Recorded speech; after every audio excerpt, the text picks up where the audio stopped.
대해서 우리가 어떤 투자자들이 있는가 전 시간에 투자자들에 대한 분류를 봤잖아요. 맞죠? 그러면 이번에는 이제 투자 위험에 대해서 자 어떻게 우리가 관리를 하고 있느냐, 이번에 이제 이 위험에 대한 관리에 대해서 한번 들어가 보도록 하겠습니다. 아까는 제가 위험에 대한 뭐를 했다고요? 분류, 투자자들에 대한 분류를 봤어요. 자, 이번에는 이제 투자자들이 어떻게 위험을 관리하느냐, 이 내용을 한번 짚고 넘어가도록 하겠습니다. 첫 번째, 위험의 전가에다 밑줄 좀 그어주시고요. 자, 전가란 얘기는 내 위험을 남한테 넘긴다, 이런 얘기가 전가가 되겠죠. 그래서 밑줄, 자, 부담해야 할 위험을 타인에게 이전하는 거. 그래서 예를 들어서 세금이 인상이 되었다라고 했을 때 재산세가 인상이 되면 임대인이 누구한테, 임차인한테 조세를 부과하는 거 맞죠? 질문. 자, 비탄력적일수록 부담하는 세금이 크다. OX. O. 비탄력이면 부담을 한다 그랬어요. 그럼 완전 비탄력일 때는 100% 부담한다. O. 맞아요? 기억하셔야 돼. 자, 이런 것들을 우리는 전가다 이렇게 했고요. 그 다음에 위험을 보유에다가 밑줄. 자, 위험을 보유한다는 얘기는 무슨 뜻이냐 하면 위험을 안고 산다 이런 얘기잖아요. 그래서 우리가 아파트에 보면 혹시 여러분들 그 수선 충당금이라고 혹시 아십니까? 그게 뭐예요? 아파트의 미래에 대비를 해서 수리비를 모아놓는 거 맞죠? 그래서 뭐 페인트를 칠한다거나 무슨 수도관이나 이런 걸 망가졌을 때 고치는 거, 그러면 그런 위험이 도사리고 있다는 얘기잖아요. 그것을 가지고 나는 생활하는 거 맞죠? 아니야? 맞죠? 그래서 우리가 위험을 보유한다 이렇게 표현하는 거예요. 자, 우리 지금 튼튼하고 건강하지만 미래를 위해서 우리가 보험 하나는 들어놓고 있잖아요. 맞죠? 이게 뭐야? 미래를 위해서 위험에 당면할까 봐 뭐 하는 거야? 준비하는 거죠? 이런 것들은 우리는 위험을 보유한다 이런 얘기예요. 그래서 충당금이나 준비금에다 밑줄. 자, 그 다음에 잠재적 손실에다 네모 박스 좀 쳐주시고요. 그러니까 미래에 앞으로 발생한 손실에 대해서 충당금이나 준비금을 준비해서 그쪽에 충당한다는 얘기는 그 돈으로 쓰겠다라는 취지. 그 다음에 위험의 회피 보겠습니다. 자, 회피라는 얘기는 피한다는 얘기 아니겠습니까? 맞죠? 그래서 위험한 투자는 회피를 하겠다 이런 얘기고요. 그래서 아예 위험이 존재하지 않는 뭐 무위험 자산에만 투자하는 사람도 있을 것이고요. 그 다음에 세 번째 별표 하나만 좀 쳐주시고요. 뭐라고 나와 있다? 변동금리를 회피하고 그 다음에 뭐만 고집한다? 고정금리의 차입을 고집한다 이렇게 나와 있죠. 질문. 이것은 차입자의 생각, 은행 생각, 차입자의 생각 맞아요 이거? 하지만 은행은 고정 이렇게 인플레가 지속이 될 때에는 고정이자 상품을 팔지 않습니다. 알겠죠? 일단 이건 차입자의 생각이라는 거. 그 다음에 네 번째, 위험을 통제한다, 축소한다 라고 나와 있죠. 자, 그러면 이 보수적 예측에다 별표 하나만 좀 쳐주시고, 아까 제가 보수적이라는 말이 들어가게 되면 어때요? 지 손해보는 거 절대 안 하겠다 이런 얘기죠. 마찬가지 투자에 대해서 예측을 할 때도 손해를 안 보려면 수익에 대해서 최저치만 따져서 수익을 보기 때문에 이런 사람들은 부동산 투자자로서는 적격하지 않다라고 표현을 하기도 해요. 왜냐? 자, 보겠습니다. 밑줄 좀 가볼게요. 이 사람들은 수익을 어떻게 한다고요? 낮게. 그 다음에 비용은 아주 높게 측정을 해버려요. 우리가 어떤 사업을 할 때 있어서 수익을 높게 나온다고 이렇게 잡고서 푸른 꿈을 꾸잖아요. 근데 이 사람은 수익 중에서도 최저치를 가지고서 보는 거예요. 알겠죠? 그러면 아까 질문. 첫 시간에 뭐를 배웠냐면 요구 수익률과 기대 수익률 배웠던 거 기억나십니까? 질문. 기대가 크면은 투자를 뭐하고? 채택하고. 요구가 크면 기각한다는 거 기억하시죠? 자, 그러면 밑에 보겠습니다. 예를 적어 볼게요. 요구 수익률이 5%에다 밑줄. 다시 요구 수익률이 몇 퍼센트? 5%. 그 다음에 기대 수익률이 가로 쳐놓은 거 보이시죠? 거기 뭐라고 나왔다? 호황일 때는 10%, 정상일 때는 7%, 그 다음에 불황일 때는 3%라고 나온 거 있죠? 거기다 불황일 때 3%에다 밑줄. 그러면 물어보겠습니다. 기대 수익률은 예상되는 수익률이잖아. 근데 그 중에서도 제일 낮은 게 몇 프로야? 3%에다 밑줄 그라 그랬죠? 이 보수적 예측하는 사람은 수익 중에서도 제일 낮은 거를 보고 나서 보겠다는 거거든요. 그러면 봐요. 요거는 5%인데 기대를 3%로 보겠다는 얘기죠. 그러면 채택하겠어? 기각하겠어? 이렇게 수익을 낮은 숫자로 보고 투자 선택을 하겠다. 이런 사람을 우리는 뭐라고 한다? 시작. 보수적 예측이다라고 하는 것입니다. 알겠죠? 자, 그 다음에 위험 조정 할인율을 사용한다. 이거는 아까도 설명했어요. 위험이 높으면 할증한다고 그랬죠? 수익률도 올리겠다. 이런 얘기입니다. 그래서 그런 내용으로 했고요. 그 다음에 3번 민감도 분석으로 넘어갑니다. 자, 이 민감도 분석은 뭐냐면 통계학에서 이런 거를 해요. 자, 예를 들어 보겠습니다. 민감하게 반응하는 변수들을 직접 관리하겠다는 차원에서 만든 게 우리가 민감도 분석이라고 하는 게 있는데 예를 하나 들어보겠습니다. 자, 잘 봐요. 자, 우리 선생님이 자, 임대 사업을 하고 계세요. 근데 내가 방을 갖다 우리 집에 들어와서 임대를 살려면 조건이 있을 거예요. 어떤 조건이 있을까, 우리 선생님? 자, 우리 선생님 지금 임대사업자야. 알겠죠? 세입자가 들어올 때 분명히 중개업소에다 이래. 아우, 저 사장님, 이런 사람은 난 좀 가려줘. 이런 얘기 하죠? 어떤 사람일까, 첫째가? 예? 뭐, 예를 들어서 한번 볼게요. 자, 어떤 사람? 자, 예를 들어서 볼게요. 벽에다 못 받게 하는 사람이 있죠? 집주인 중에서 엄청 까탈 사람 많습니다. 그래서 요즘에 서울에는요, 못 하나 박는데도 주인한테 물어보고서 박는다 그래요. 그 못 박는 거 싫어하는 사람, 또 애 많은 사람, 집이 금세 어떻게 돼? 뭐 쿵쿵쿵 뛰니까 망가지겠죠. 그다음 또 뭐 애완견 안 되는 거, 아휴, 내가 집이 있었기에 망정이지. 저는 애완견 키우거든요, 말티즈. 벌써 10살이 됐어요. 네. 왜? 불쌍한 듯이 그래. 나는 이해가 안 가는 사람이에요. 뱀이나 파충류 키우는 사람 난 이해가 안 가. 그잖아요. 악어 뭐 이런 거 키우고 나 자다가 보니까 없어. 내가 뱀 안에 들어가 있거나 그러면 얼마나 끔찍해. 맞죠? 제가 제일 싫어하는 게 뱀이에요. 알겠죠? 자, 그 다음에 뭐 이런 것들 있잖아요. 뭐 월세 잘 내는 사람 뭐 이런 거. 그러면 이런 것들은 민감하게 반응되는 거 맞죠? 얘네들을 우리가 뭐라고 한다? 민감도 반응 지수다 이렇게 얘기하고요. 이런 민감도에 따라서 달라진다는 거예요. 그래서 얘네들을 우리가 위험한 변수의 값이다 이렇게 얘기해서 걔네들만 집중적으로 관리하는 그런 분석을 우리는 뭐라 한다? 시작. 민감도 분석이다. 이렇게만 알아두시면 되겠고요. 그 다음에 포트폴리오라고 나온 거 있죠? 좀 이따 제가 포트폴리오 얘기하겠지만 뭐 하는 거예요? 위험을 뭐 한다? 분산하겠다 이런 얘기죠. 그러면 질문, 내가 건물주인인데요. 만약에 예를 들어서 10층의 빌딩이 있는데 전부 다 봄에 여름에 관련된 임차 있는 만 뽑게 되면 여름철에는 임대료를 쉽게 받을 수 있지만 겨울에는 비수기잖아요, 이 사람들. 그럼 어떻게 돼? 나는 임대료를 받기가 쉬워, 어려워? 어려워. 그러니까 어떻게, 자, 내 10층의 빌딩에 어떤 사람들을 배치를 했으면 좋겠다. 골고루, 봄, 여름, 가을, 겨울. 맞죠? 그렇게 해야지만 된다는 뜻입니다. 그래서 그 다음 밑줄, 다양한 업종의 임차인으로 구성하는 것이 위험을 뭐한다? 분산한다. 이런 얘기입니다. 자, 그래서 지금 뭐에 대해서 배웠느냐 하면, 자, 위험을 관리하는 것을 배웠어요. 자, 그러면 이제 우리가 위험이라는 게 이제 어느 정도는 알았고, 그럼 이제 우리가 사업을 할 때는 제일 먼저 따지는 게 위험과 수익에 대한 것을 따지는 거 맞죠? 그래서 첫 번째가 나오는 게 바로 기대 수익률이라고 하는 거예요.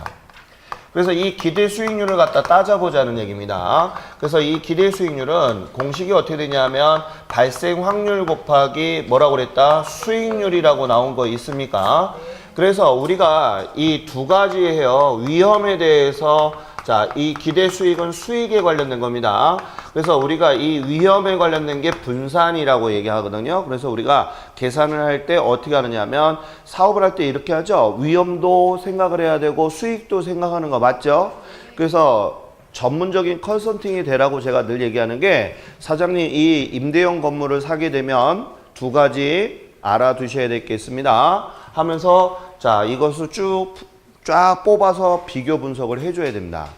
사장님, 이것을 했을 때는 위험이 몇 % 정도 나올 것이고 기대 수익률은 얼마 정도 나옵니다. 이런 것을 딱 했을 때 전문적인 컨설팅이라고 얘기하는 거예요. 그래서 우리 학계론에서는 이 두 가지 시험 문제가 나오는데요. 우리 선생님이 분산하는 거는 좀 어려워하기 때문에 거의 넘어가고 했는데 앞전에 제가 수업 시간에 풀어준 적이 있어요. 맞죠?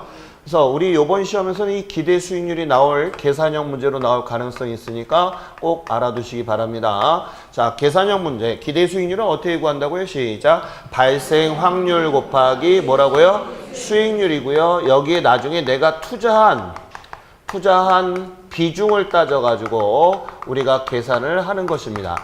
이렇게 투자한 비중을 따지는 것을 뭐라고 하느냐면 가중치를 부여했다라고 얘기를 해요.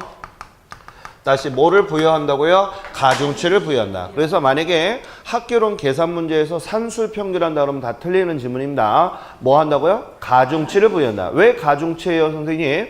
호황일 때도 있고 뭐도 있다? 불황일 때도 있기 때문에 그 두 개를 더해서 계산한다. 그래서 가중치를 부여한다. 이런 뜻입니다.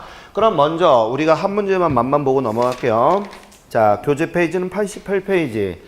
자, 거기 2번 맨 위에 상단에 2번에다 별표 2개 좀 쳐주시고 박스에 보면 기대 수익률은 발생 확률 곱하기 수익률이다 라는 공식 나온 거 있죠. 자, 그거를 보시고요. 그 Q-1번 문제만 빨리 보고 넘어갈게요. 자, 지금 보니까 오타가 좀 있어서 오타 수정을 먼저 하고 들어가겠습니다. 박스 표에 보면 두 번째 줄에 호황과 불황이라고 보이십니까? 얘네들이 밀렸네요. 얘네들이 어디로 가야 되냐면 오른쪽으로 가야 되거든요. 그래서 6위가 호황이고요. 4위가 불황입니다. 봤어요? 2차 편집이 안 됐나 본데 아무튼 이거 오타 좀 고쳐주시기 바랍니다. 자, 그러면 거기 보면 파란색으로 뭐라고 나냐면 확률은 각각 몇 퍼센트다? 50%다 라고 나와 있죠. 자, 그 다음에 박스에 보니까 비중도 이렇게 나와 있죠. 비중 찾았어요? 그러면 여기서 비중이라는 얘기는 내가 A 부동산에 투자한 비중을 얘기하는 것입니다. 그러면 A 부동산에 투자한 비중이 20%다 이런 얘기고 B는 30, 그 다음에 C는 50 이런 얘기죠. 그 다음에 거기 보니까 수익률 나와 있다. 그러면 먼저 보겠습니다.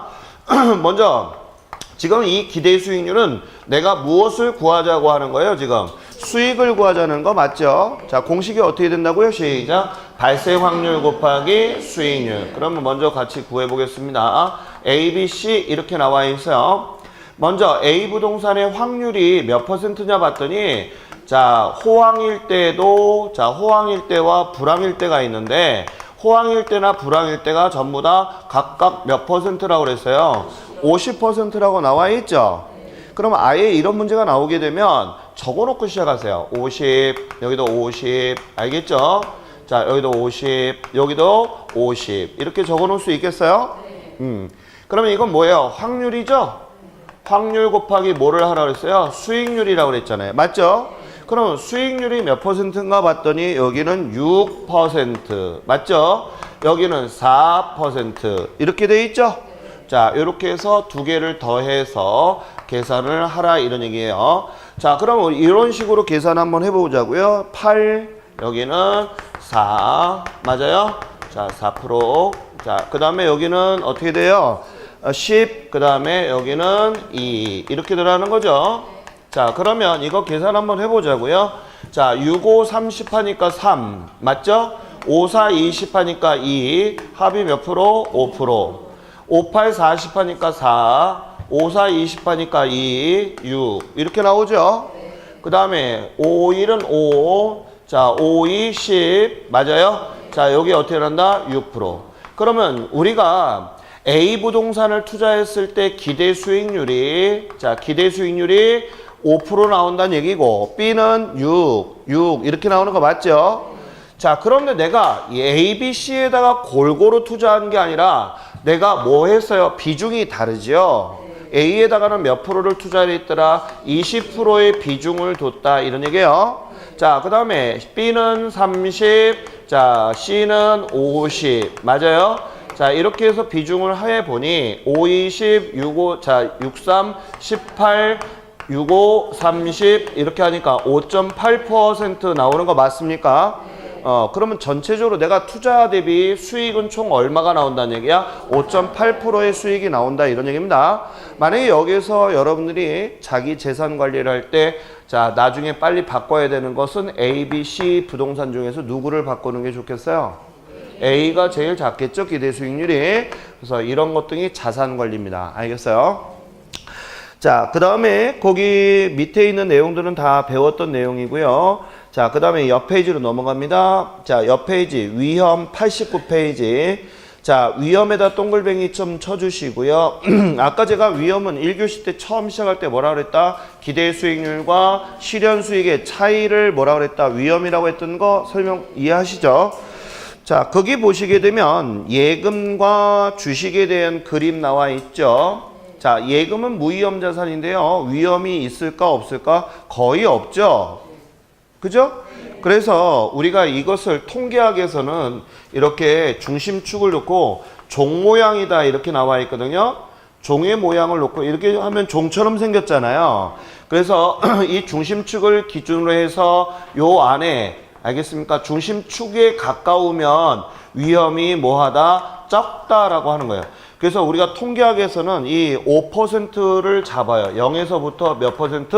5% 안에 들어가면 유의한 값이다. 네 결론이 맞았어 라고 얘기하는 것이고 5%가 넘어가게 되면 어떻게 돼요? 위험이 크다는 얘기거든요. 그래서 이렇게 돼 있죠. 하나는 주식은. 맞아요? 주식은 그러면 어떻게 중심축에서부터 이렇게 붙어있는 날개 있죠? 이것을 우리는 위험이라고 해. 그래서 얘를 우리는 퍼져 있죠. 중심축에서부터 퍼져 있는 거 맞아요? 그래서 얘를 우리는 뭐라고 얘기한다? 분산이다 라고 하는 거예요. 그래서 우리가 이제 알아야 될 것이 뭐가 있느냐. 자, 바로 용어에 대한 것인데요. 용어가 뭐가 있는가 잠깐 설명하고 들어갑니다.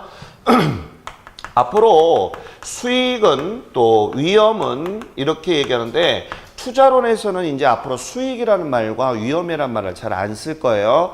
자, 수익을 뭐라고 하느냐 하면 평균이나 또는 기대 수익률 이렇게 얘기하거나 또는 확률 얘기하는데요. 보통 많이 쓰는 게 뭐라고 하느냐? 수익을 평균이란 말을 제일 많이 씁니다. 알겠죠? 그러니까 수익이란 말을 안 쓰고 뭐라고 한다고요? 평균. 그럼 평균, 그럼 뭐다? 수익 이런 얘기고 그 다음에 위험 이렇게 얘기를 하게 되면 뭐냐 하면요. 아까 어때? 자, 중심축에서부터 멀어지면 멀어질수록 위험이 커졌어? 작아졌어? 커졌죠? 커졌잖아. 이렇게 퍼져 있는 거 보이시죠? 이렇게 퍼져 있다 그래서 이것을 뭐라고 한다 우리는? 분산이다. 그래서 분산, 그 다음에 여기다 제곱근을 붙이면 표준편차라고 하고요. 또 뭐라고 하냐면 이것을 변이계수다 이렇게 얘기해요. 변이라는 얘기는 기형화적인 성격을 갖고 있다 이런 얘기거든요. 그래서 자, 앞으로 우리가 투자론에서는 위험을 뭐라고 칭한다? 시작! 분산이라 할 것입니다. 알겠어요? 다시 한번 자, 평균을 뭐라 하고? 수익. 그 다음에 분산을 뭐라 한다? 위험. 까먹지 마요. 자, 그래서 거기다 밑줄 좀 들어가겠습니다. 자, 그림 바로 밑에 동글뱅이 1번 제가 밑줄을 그어놨을 거예요. 수익 동글뱅이. 수익은 평균, 확률, 기대 수익률 밑줄 걷어요. 그 다음에 그 다음 줄에 위험 동글뱅이. 위험은 분산, 변이계수까지 쭉 나와 있죠. 밑줄을 쭉 그어주시고 그 다음에 동글뱅이 1번 자, 투자자에다 밑줄. 자, 투자자는 그러면 어떤 사업을 할 때는 꼭 위험만 생각을 해야 될까? 수익만 생각을 해야 될까? 두 개 다 생각을 해야 되겠죠. 그래서 여기다 밑줄. 평균과 분산 모두 고려해야 된다라고 나와 있어요. 그럼 질문. 평균은 뭐라 했죠? 수익. 그 다음에 분산은요? 둘 다 고려하면서 부동산 사업을 하라 이런 뜻입니다. 그 다음에 세 번째. 거기 보게 되면 분산이라고 네모 나온 거 박스 보이시죠? 분산은 아까 제가 뭐라고 그랬어요? 위험이라고 그랬잖아요. 그러면 여기 잠깐만 봐요. 방금 구했던 기대 수익률은 무엇을 구하는 공식이었어요? 수익. 맞아요? 그러면 수익을 구할 수 있으면 위험도 구하실 수 있어야 되잖아요. 그게 바로 분산 공식이에요.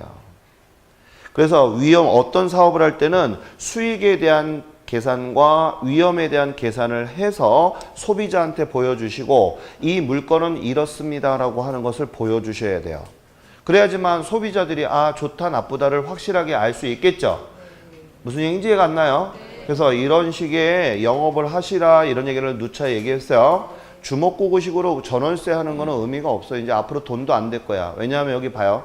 지금 시대가 온라인 시대 맞죠? 그래서 지금 어떤 시대가 되냐면 우리가 악재가 많이 냐면 온라인 시대가 겹쳤지. 그 다음 온라인에서도 대형화한 온라인 사이트들이 많아요. 뭐 다방이니 들어봤죠? 뭐 직방이니 이런 말 들어봤죠? 그 다음에 또 로스쿨에서 나온 애들이 취업이 안 되니까 어디로 왔어? 중개인이 하고 있잖아. 지금 아직 판결이 안 났죠? 그럼 걔네들하고 치고, 자, 걔네들보다 머리 위에 쓰려면 뭔가 나의 획기적인 뭐가 있어야 돼? 마케팅이 있어야 돼. 먹고 살려면.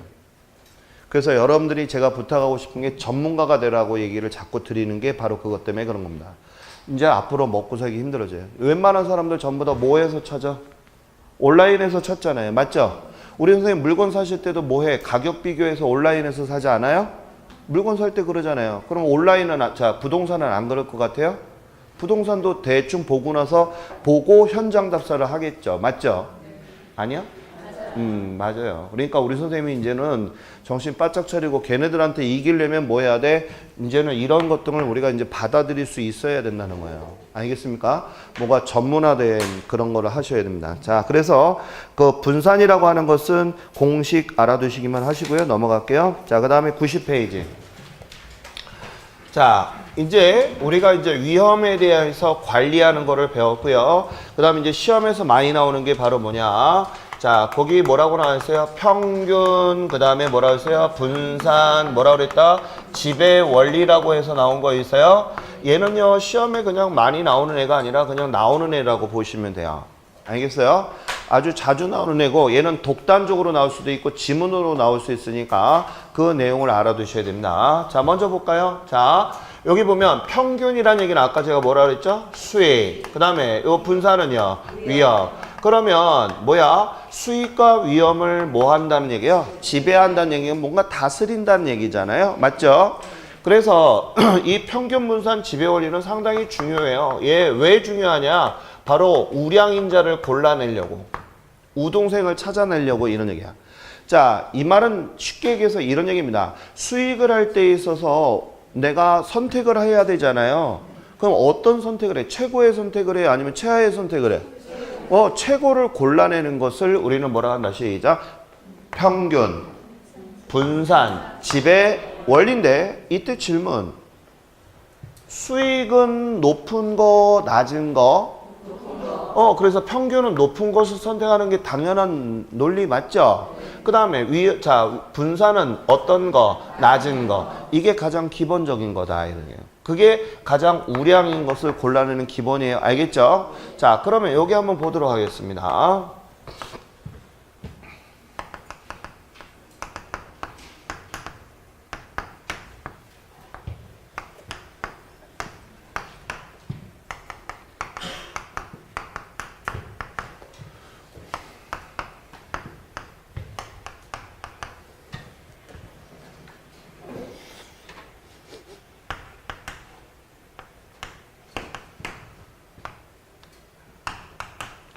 자, 예를 들어서 한번 보겠습니다. 자, 지금 제가 투자안을 A안서부터 E안까지 5개의 투자안을 받았습니다. 알겠죠? 그럼 우리 선생님이 투자안을 받게 되면 나보고 투자하라는 얘기잖아. 그러면 여기서 돈이 있다면 내가 투자를 하겠죠? 그러면 이때 우량을 골라내는데 조건이 뭐가 있어야 되냐? 즉 성립 요건이 있어야 되는데 이 성립 요건은 뭐냐 하면 이런 얘기입니다. 평균이면 평균, 위험이란 얘기가 아니라 여기는 분산이라고 써야 되겠죠. 그죠? 분산이면 분산, 이 중에 똑같아야 된다. 평균이면 평균이 같아야 되고 분산은 분산끼리 같아야지만 성립을 할 수 있다는 게 성립 요건이에요. 예를 들어 보겠습니다. 자, 여기 보니까 이런 얘기가 나와 있죠. 평균이 뭐해? A, B, C가 같죠? 이렇게 같아야지만 지배 논리가 형성이 된다는 얘기입니다. 이렇게 같으면 안 돼. 알겠죠? 평균은 평균끼리 같아야 되고 분산은 분산끼리 같아야 돼요. 그러니까 이렇게 같네. 지금 여기는 맞죠? 자, 이렇게 돼 있어. 자, 그러면 이런 같은 상황에서 자, 우리가 지배 논리를 한번 따져보자는 취지입니다. 그럼 여기 한번 보겠습니다. 수익이 3%죠? 수익이 같네? 그럼 우리 선생님은 수익이 같은 조건이라면 위험은 어떤 거를 고를까? 낮은 거 고르겠지. 그러면 위험이 낮은 놈이 누구야? 얘 선택하는 거 맞아? 그러면 우리는 B 안을 선택하는 거죠. 그러면 이렇게 선택하고 나서 뭐라고 얘기하냐? B가 A도 지배하고 뭐도 지배한다? C도 지배한다라고 얘기하는 거예요. 자, 그 다음에 여기도 한번 볼까요? 얘는 어떻게 될까? 위험이 같죠? 물론 제가 위험을 높게 낮았지만 위험을 너무 높다. 그죠? 이렇게 해볼까? 자, 위험이 예를 들어서 같다면 수익은 어떤 놈을 고를까? 얘 고르는 거 맞죠? 그러니까 2를 선택하는 거죠. 지배 원리로 얘기 한번 해보세요. 시작. 2가 D를 지배한다. 맞아요? 그러면 이렇게 우량한 애들만 모아서 그래프를 그리게 됩니다. 그러면 여기 보시게 되면 자, 여기는 수익, 그래서 여기는 뭐라고 한다고요? 평균이라고 쓸 것이고, 여기는 뭐라고 한다? 분산, 그 다음에 여기는 뭐라 한다? 이렇게 쓰겠죠, 그죠? 그러면 수익과 위험에 대해서 좋은 인자들, 좋은 애들만 쫙 모아서 이렇게 곡선을 그려보니 이런 우상형하는 곡선이 나오고, 이런 애들을 점으로 연결을 해보니까 아, 이렇게 나오더라. 예를 들어서 이거 아니라 이것만 봐요. 자, 이렇게 되더라.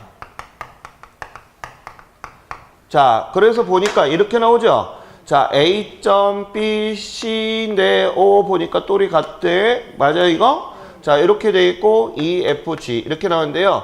이 애들을 뭐라 하냐면 좋은 애들만, 투자에 좋은 애들만 모았다. 그래서 이것을 뭐라 한다. 시작. 효율적 뭐라 한다. 효율적 투자 전선이다 라고 얘기를 해요. 다시 얘를 뭐라고 한다고요? 시작. 효율적 투자 전선, 효율적 프론티어다 라고 얘기를 해요. 효율적 프론티어라는 얘기는 개척하다는 얘기거든요. 그래서 투자에 좋은 것을 개척해 나간 선이다 라고 하는 거예요. 그럼 여기 질문. 자, 이렇게 제가 우상형의 곡선을 그렸잖아요. 맞아요? 그럼 얘는 지배당한 애야, 지배하는 애야? 지배하는 애들만 모아놓은 거니까 우량이야, 저량이야? 우량인자들만 모아놓은 거야.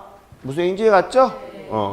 자, 그래서 얘네들을 우리는 뭐라고 한다. 시작. 효율적 투자 전선 또는 뭐라 한다고요? 효율적 프론티어다라고 얘기하는 겁니다. 이해 갔죠? 자, 그러면 여기 하나 잠깐 좀 보겠습니다. A 하나 예를 들어 볼게요. A는 수익도 작고 위험도 작은 거 맞습니까? 자, 그러면 G는 볼게요. 위험도 크고 수익도 뭐해? 크지요. 그래서 우리가 이 A를 뭐라고 얘기하냐면 얘를 보수적 투자자다라고 얘기를 해요. 아까 우리 보수적 예측하는 거 잠깐 봤었죠? 수익 중에서도 작은 놈을 해서 기각해버렸잖아. 기억나시죠? 그 다음에 얘를 뭐라고 한다. 우리는 공격적이다. 이렇게 얘기해요. 자, 그러면 여기 이제 시험에서 이런 얘기가 나오고요. 그 다음에 여기 다음 그림을 보고 물음에 답하세요. 자, 여기에 보니까 C는 수익이 여기고 D는 여기 있죠? D는 수익이 여기네. 하지만 위험은 뭐해? 같은 라인에 있는 거 맞죠? 그러면 이거를 보고 나서 자, 다음 C와 D에 대해서 설명으로 옳지 않은 것은 이렇게도 물어볼 수 있으니까 이거 한번 물어볼게요. 다음 C와 D의 관계를 설명해 보세요. 시작. C가 D를 그렇죠. 왜 지배합니까? 그럼 뭐라고 해야 돼? 위험은 같고 맞아요? 수익은 누가 크기 때문에? 그렇죠. 이렇게 설명 나와야 돼. 그래서 과거의 기출시험 문제에 뭐라고 나왔냐면 자, C와 D에 대한 설명이 쭉 하고 틀린 것은 이런 식으로 나온 적도 있으니까 정확하게 그림을 이해하셔야 됩니다. 자, 그러면 자, 이게 지금 제가 말씀드린 것처럼 이 선에 딱 닿으면 최고의 뭐라는 얘기야? 효율적이라는 얘기는 최고의 이런 얘기거든요. 최고의 뭐다? 투자의 맥이다라는 얘기예요. 전선이라는 얘기는 금맥 같은 맥이에요. 맥. 알겠죠? 그러면 여기 봐요. 여기 선하고 만나기만 하면 어떻게 되는 거야? 대박 터지는 거야. 이런 얘기야. 알겠죠? 그러면 투자자들은 이 금맥을 찾으려고 막 돌아다닐 거야. 알겠어요? 투자자들이 이런 선을 찾으려고, 이런 금맥을 찾으려고 막 투자하겠죠? 아니야? 맞잖아. 그러다가 딱 했는데 여기에 딱 만났어. 그죠? 그러면 이것을 우리는 최고의 뭐라고 한다? 투자 선택을 했다라고 하는 거예요. 최고점이지. 내가 아까 금맥을 찾으면 최고라고 그랬잖아. 맞아요? 그러면 이것을 우리는 뭐라고 한다? 최고의 투자 선택이고, 이 점, 만나는 점을 우리는 뭐라고 한다? 접점이다 라고 하는 거예요.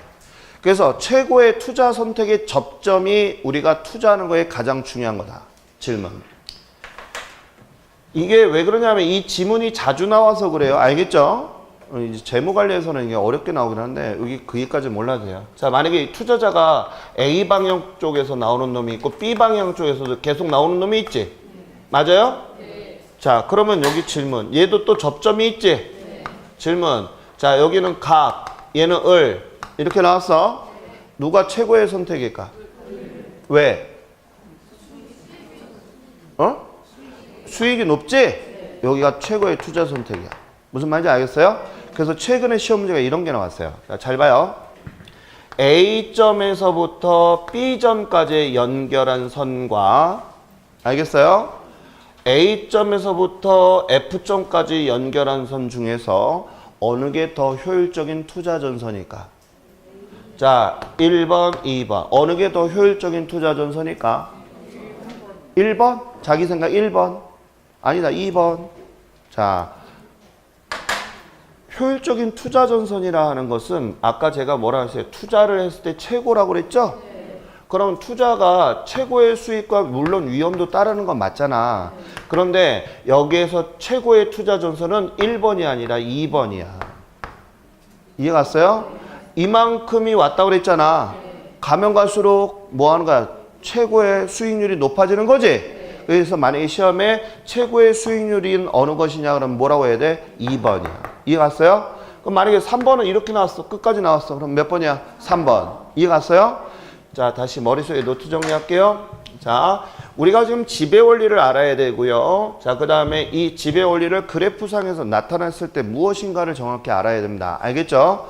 자, 이때 보수적이냐 공격적이냐, 그 다음에 투자 전선하고 맞닿은 점을 우리는 뭐라고 얘기하고, 시작, 최고의 투자 선택이다. 이 탁월한 선택이다. 여기에 딱 내가 만약에 딱 맞아서 딱 했어. 그러면 로또 같은 거야. 알겠죠? 그래서 이런 투자자들은 계속적으로 이런 맥을 찾으려고 투자를 하는 거예요. 그래서 어떻게 된다? 계속적으로 막 오겠죠? 그죠? 계속적으로 해서 이 투자 맥을 딱 찾기만 하면 잡는데, 얘 A, B, C 중에서 누가 제일 최고의 맥을 찾은 거야? C가 최고의 맥을 찾았다고 그랬지? 대박 친 거야, 얘는. 이런 것 등을 우리가 재무관리 시간에 배우는데, 지금 여기도 투자 분석 시간에 이거를 배우는 거예요. 그래서 거기 잠깐만 보시면 90페이지 잠깐 보겠습니다. 90페이지에 Q1번 문제 보이십니까? 찾았어요? 거기 한번 보겠습니다.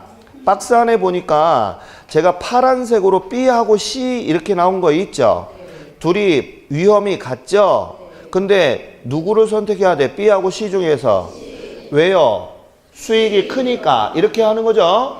그러면 이렇게 우량인자들만 모아서 그래프 밑에 나온 거 봤어요? 그러면 이제 제가 질문할게요. 다음 B하고 C하고 한 라인에 들어가 있죠? 자, 지배 논리를 설명하세요. 시작. C가 B를, 그렇지. 그 다음에 또 C하고 F가 같은 수익의 라인에 지금 들어가 있죠? 그럼 누가 지배하는 거야? C가. 왜요? 왜 C가 F를 지배합니까? 그럼 뭐라고 해야 돼? 시작. 위험이 뭐 하니까? C가 커? F하고 C하고 보는 거예요, 지금? 누가 위험이 커? F가 크다면, 위험이 크다면 수익은 똑같은 상태죠? 그럼 누구를 선택을 해야 돼? 그렇지. 그렇게 설명을 하는 거예요. 그래서 우량인자들만 연결한 곡선을 뭐라고 한다고? 시작. 효율적 투자 전선 또는 효율적 프론티어다라고 했어요. 맞죠? 그럼 질문. A는 보수적, 공격적? 보수적. 자, 맨 끝자락에 있는 E는요. 공격적인 투자자다. 이런 뜻입니다. 알아두셨으면 좋겠어요. 자, 그 다음에 지렛대 효과로 들어갑니다. 제가 오늘 투자론 할 때 너무 바빠요. 오늘 제가 2시 넘어서 좀 끝낼 건데 좀 보도록 합니다.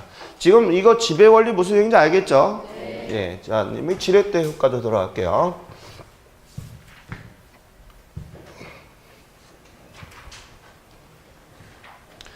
자, 우리가 이제 위험에 대해서 투자자들이 분류하는 것도 배웠고, 위험을 관리하는 것도 배웠고, 그 다음에 이제 위험에 대해서 위험과 수익에 대한, 자, 위험과 수익에 관련된 지배 원리도 지금 우리가 배웠어요. 자, 이런 것들을 우리가 이제 좀 알아두셨으면 좋겠고, 자, 이번 시간에는 어떤 걸 배울 것이냐, 바로 이제 지렛대 효과를 보도록 하겠습니다.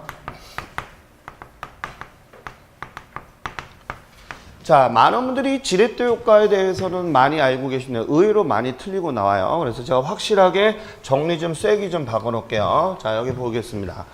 자, 여기 보시면 지렛대 효과가 뭐예요? 라고 했을 때 이런 얘기를 합니다. 지렛대 효과를 레버리지 효과다. 이런 얘기를 해요. 똑같은 말입니다. 알겠죠? 자, 그러면 이 지렛대 효과가 되려면 꼭 조건이 있어야 되는데 무슨 자본을 이용해야 된다고요? 그렇죠. 얘가 꼭 있어야 돼요. 내 자본 가지고 내가 사업을 하는 것은 지렛대 효과가 아니에요. 꼭 무슨 자본을 이용해야 된다고요? 타인 자본을 이용하여, 이런 얘기입니다. 중요해, 아주. 자, 그럼 타인 자본을 이용해서 내 순수한 자기 자본의 무슨 율을, 수익률을, 자, 두 가지가 있어요. 올리는 경우도 있고 내리는 경우도 있겠죠? 맞아요? 자, 다시 한번. 자기 자본 수익률을 올리는 경우에는 우리가 이것을 뭐라고 하냐면 정의 효과다라고 얘기를 하는 것이고, 그 다음에 자, 내려가는 것을 뭐라 한다? 우리는 부의 효과다라고 얘기를 하는 것입니다. 정확하게 제가 개념 잡아 드리는 거예요. 다시 한번. 남의 돈을 빌려서 내 순수한 자기 자본 수익률을 올리는 경우와 내리는 경우 두 가지 경우의 수가 있어요. 알겠죠? 그러면 하나 물어보겠습니다. 자, 우리가 지렛대 효과를 배우는 데 있어서 한번 물어볼게요. 누구 자본을 이용하라고 그랬어요? 그러면 아까 제가 있잖아요. 남의 돈을 많이 빌려서 쓰게 되면 이런 얘기잖아요. 그러면 아까 무슨 위험이 커진다 했죠? 1교시 때 배웠잖아. 무슨 위험? 시작. 금융적 위험이 커진다라는 거 꼭 기억하셔야 됩니다. 자, 그럼 또 질문. 자, 금융적 위험이라 하는 것은 어떤 위험을 얘기하는 거야? 채무를 뭐? 갚는다는 거야? 못 갚는다는 거야? 못 갚을 가능성이 높아진다는 얘기지? 그래서 금융적 위험은 채무를 이행하지 못했을 때 발생하는 채무 불이행의 위험이 뭐 하다는 거예요? 커진다는 거야? 작아진다는 거야? 커진다는 거야. 왜? 남의 돈을 차입을 해서 차입이나 대출을 받아서 내가 사업을 하는 거잖아. 맞죠? 지금 이 지렛대 효과를 정확히 개념 정리를 하셔야 될 게 뭐냐면 지금 우리가 사업을 하는 거예요. 지금. 근데 무슨 사업을 하는 거야? 부동산 관련된 사업을 하는 데 있어서 위험이 뭔지 수익이 뭔지 이거를 배우는 거잖아요. 맞죠? 그런 데 있어서 내가 내 돈 가지고 사업을 하는 경우도 있지만 남의 돈을 빌려서 사업을 하는 경우가 있잖아요. 그렇지 않아? 그잖아요. 그래서 그때 발생되는 것을 하는데 이때 지렛대 효과는 무슨 자본을 이용한다고 그랬어요? 타인 자본. 그러면 이때 타인 자본을 많이 쓰면 쓸수록 자기 자본의 수익률은 올라갈까 내려갈까? 올라가거나 내려갈 수도 있는 거예요. 알겠죠? 자, 그것을 배우기 위해서 지렛대 효과를 배우는데 다만 이렇게 남의 돈을 많이 빌리면 빌릴수록 무슨 위험이 커진다고요? 금융적 위험이 커진다는 거예요. 금융적 위험이 커진다는 얘기는 당연히 무슨 비율도 커진다는 거예요. 부채 비율도 커지거나 대부 비율도 커진다. 대출 비율도 커진다는 뜻이에요. 무슨 얘기인지 아시겠죠? 자, 그러면 우리가 이제 하나 예를 한번 들어볼까요? 자, 1. 자, 질문입니다. 자, 1. 자기 자본으로 자, 10억을 투자한 경우 2. 자, 지분은 6억이고, 자, 그 다음에 차입은 4억인 경우.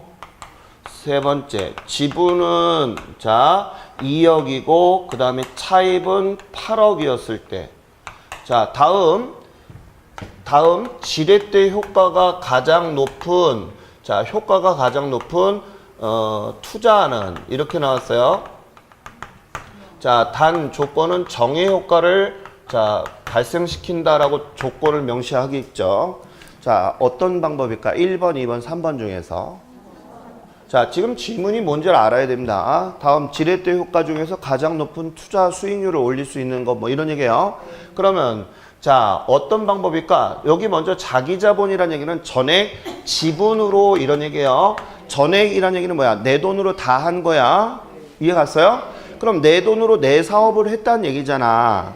그랬을 때와 자, 지분이라는 얘기는 내 돈 이런 얘기고 대출 꾼 돈이에요. 알겠죠? 자, 그러면 이 세 가지 중에서 지렛대 효과로서 가장 높은 수익률은 몇 번? 얘요? 확실해? 그럼 만약에 이렇게 했다. 지렛대를 빼놓고 그냥 다음 세 가지 안 중에서 수익률이 가장 높게 나오는 것은? 1번. 그럴 줄 알았어. 이거 지우나 안 지우나 답은 똑같아. 알겠어요? 어? 왜 그러냐 하면 자, 지렛대 효과가 왜 배우는 거야? 내 돈으로 하는 것보다는 남의 돈을 빌려서 하는 게 더 수익이 많이 나온다고 해서 지렛대 효과를 배우는 거예요. 알겠어요? 그런데 지금 아까는 3번 그래서 오 괜찮은데 그랬더니 자, 이거 싹 지우니까 1번 이렇게 하는 순간 내가 갑자기 혈압이 올라가. 자, 무슨 행지에 갔죠 이거? 틀리면 안 돼.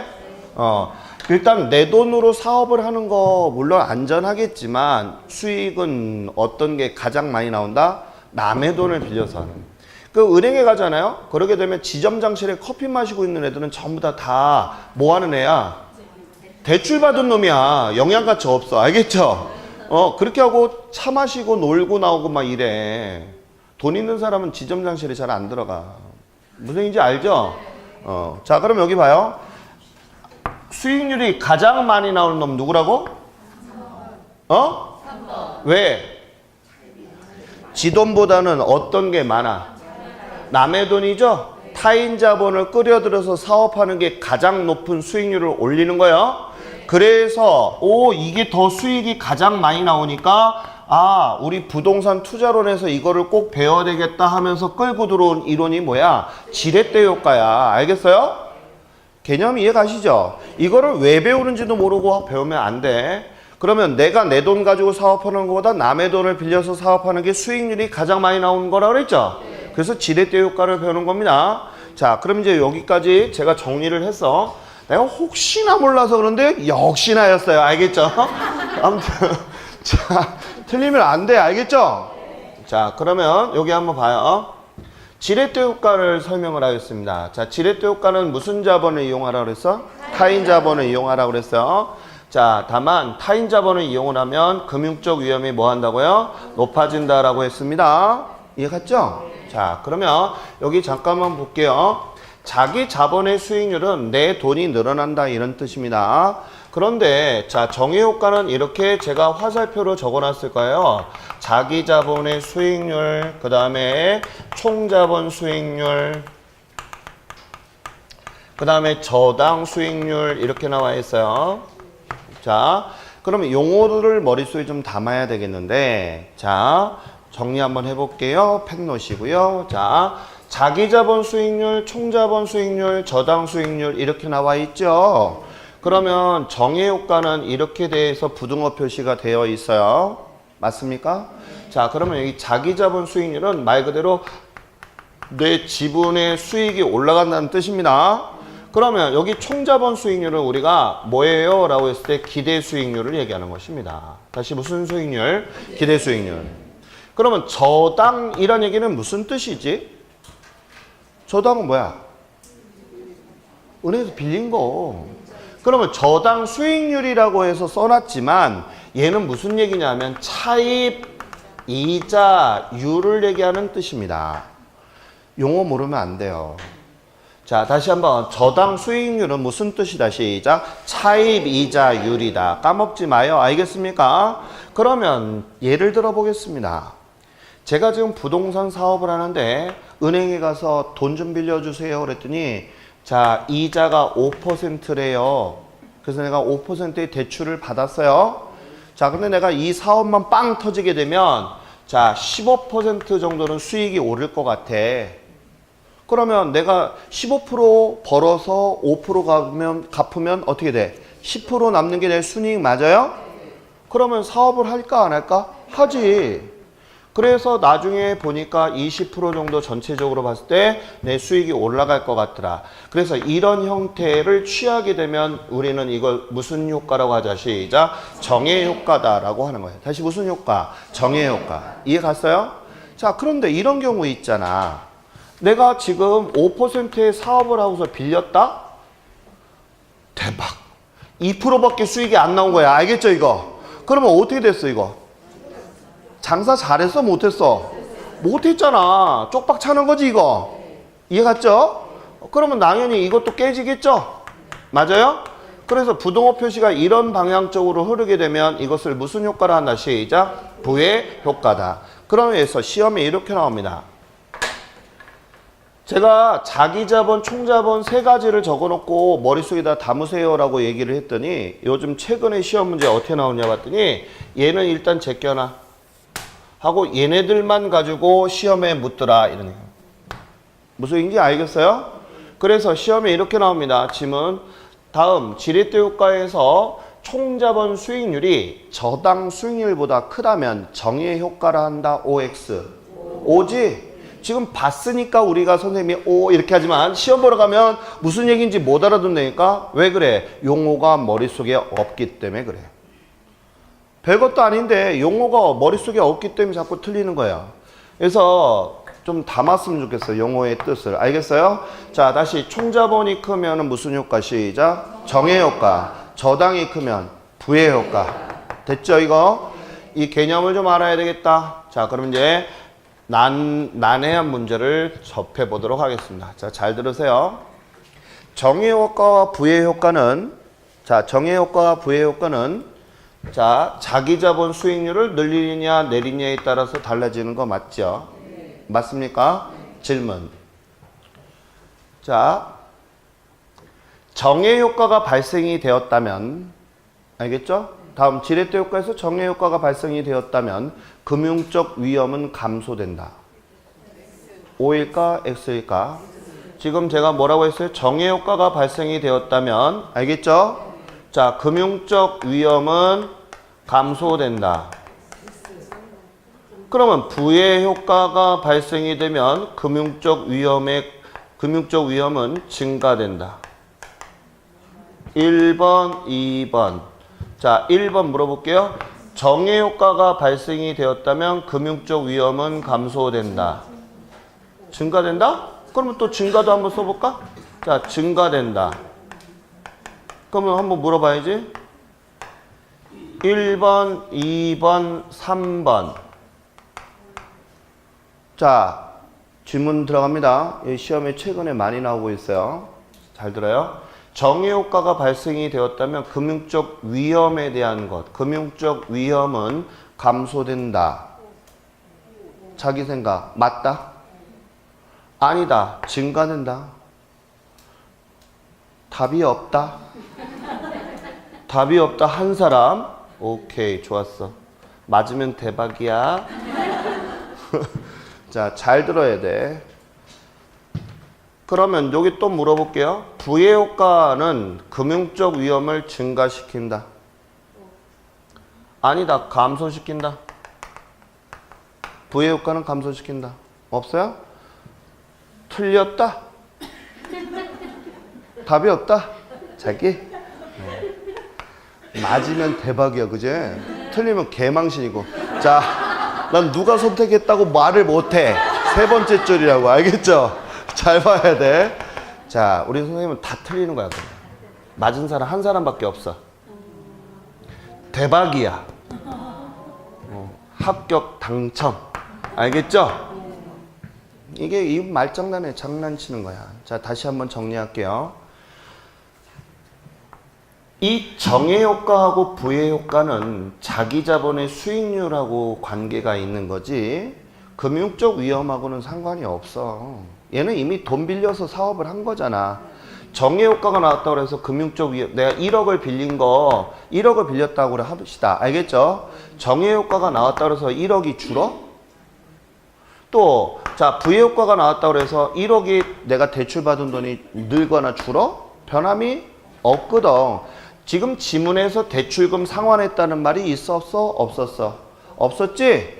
그러니까 결론적으로 얘기하면 정의 효과와 부의 효과는 금융적 위험하고 상관이 있는 거야? 없는 거야? 없는 거야. 근데 함정을 파서 자꾸 가지고 노는 거야, 우리 선생님들은. 무슨 말인지 알겠어요? 그래서 정의 효과와 부의 효과는 자기 자본 수익률을 올렸니 내렸니 이것을 알고자 하는 것이지 금융적 위험은 이미 발생된 거야. 알겠어요? 다만 나중에 대출금을 상환했다라고 하면 이건 줄어들겠지만 지금 상환했다는 말이 있어? 없기 때문에 결론적으로 얘하고 상관이 있다는 거야 없다는 거야? 없다는 얘기인데 자꾸 그 말에 현혹이 되는 거야. 무슨 얘기인지 이해 가셨어요? 그러면 정리합시다. 정의 효과나 부의 효과는 금융적 위험하고 상관이 없다는 얘기야. 알겠어요? 그래서 말장난을 자꾸 치는 거야. 정의 효과는 금융적 위험을 증가시키고 부의 효과는 감소시킨다. 뭐 이 말장난이 있잖아. 그 얘기를 자꾸 하게 되면 우리 수험생들이 정확한 개념이 없기 때문에 틀리고 나오는 거야. 정리할게요. 정의 효과와 부의 효과는 자기 자본 수익률을 올리냐 내렸냐 이 차이지 금융적 위험은 이미 이걸 내가 상환하지 않았기 때문에 그대로 존재하는 거야. 알겠어요? 꼭 알아두세요. 자, 그러면 꼭 문제 잠깐 정리하고 또 잠깐 쉬었다 할게요. 알겠죠? 자, 보겠습니다. 지렛대 효과 91페이지 밑줄 좀 그어봅니다. 타인 자본을 이용하여 파란색 써놓은 거 보이세요? 자기 자본 수익률을 뭐 한다고요? 증대시키는 거. 효과에다 동글뱅이. 자, 이런 거에 대한 게 뭐가 있냐면 전세금 끼고 집 사는 경우 있죠. 그래서 내가 전세금 끼는 게 전세금이 부채죠? 부채를 끼고 내 돈 조금만 투자해서 집을 사잖아. 그러면 타인 자본을 이용한 거 맞죠? 그런 것들. 그 다음에 금융적 위험이 증가하고요. 이런 얘기야. 그 다음에 거기 보면 투자 금액을 모두 자기 자본에다 밑줄. 모두 자기 자본을 한다면 금융적 위험은 있다는 거야? 없다는 거야? 없다는 얘기지? 자, 그 다음에 밑에 있는 거는 한번 읽어보시고요. 넘어갑니다. 자, 92페이지. 자, 92페이지 보시니까 뭐가 나와 있는가 잠깐 좀 볼게요. 자, 이런 얘기가 나와 있어요. 지렛대 효과의 종류라고 나와 있죠. 종류에다 동글뱅이. 자, 정의 지렛대 효과 밑줄 1번. 자, 누가 더 크다고 그랬어? 시작. 총자본 수익하고 저당 수익률 중에서 누가 높다고 그랬어? 총자본이 더 크다 했죠?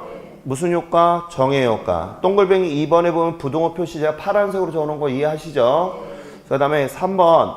타인 자본이 클수록 자기 자본 수익률이 뭐 하다고 그랬어요? 커지는 거를 무슨 효과? 정의 효과. 그런데 동글뱅이 4번에 보면 타인 자본이란 얘기는 뭐야? 남한테 은행에서 빌린 돈이 커지면 갚아야 되는 부채에 대한 채무 불이익이 커진다고 그랬었죠?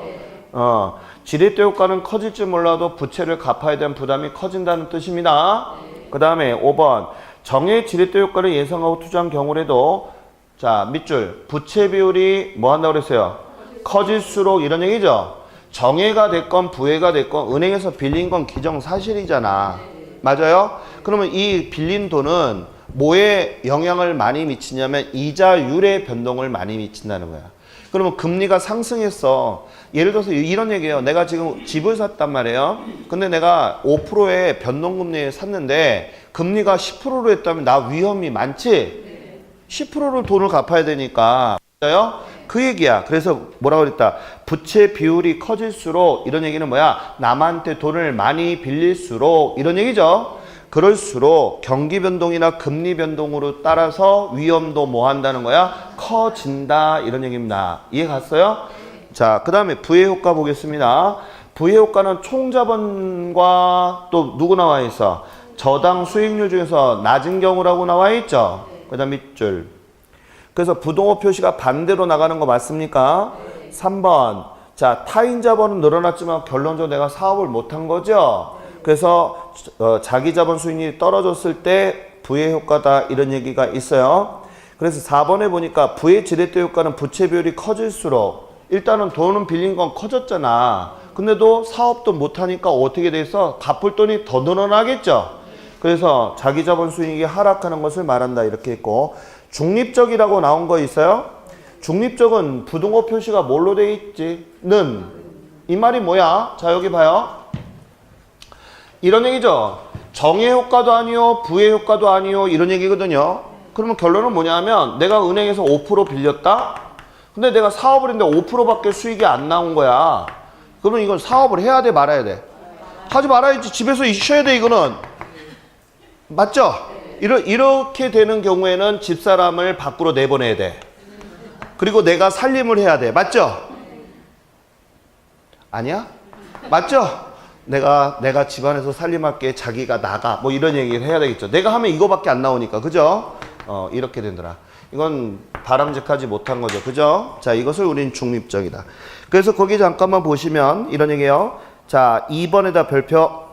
타인 자본은 올라갔는데 자기 자본 수익률이 동일하므로 지렛대 효과는 발생하지 않는다. 얘다. 밑줄. 자, 그러면 얘는 지렛대 효과를 본 거야? 안 본 거야? 자, 그럼 정리할게요. 지렛대 효과는, 자, 질문. 지렛대 효과에 대한 설명이다. 정의 효과는 지렛대 효과를 본 것이다. 오, 그럼 부의 효과는?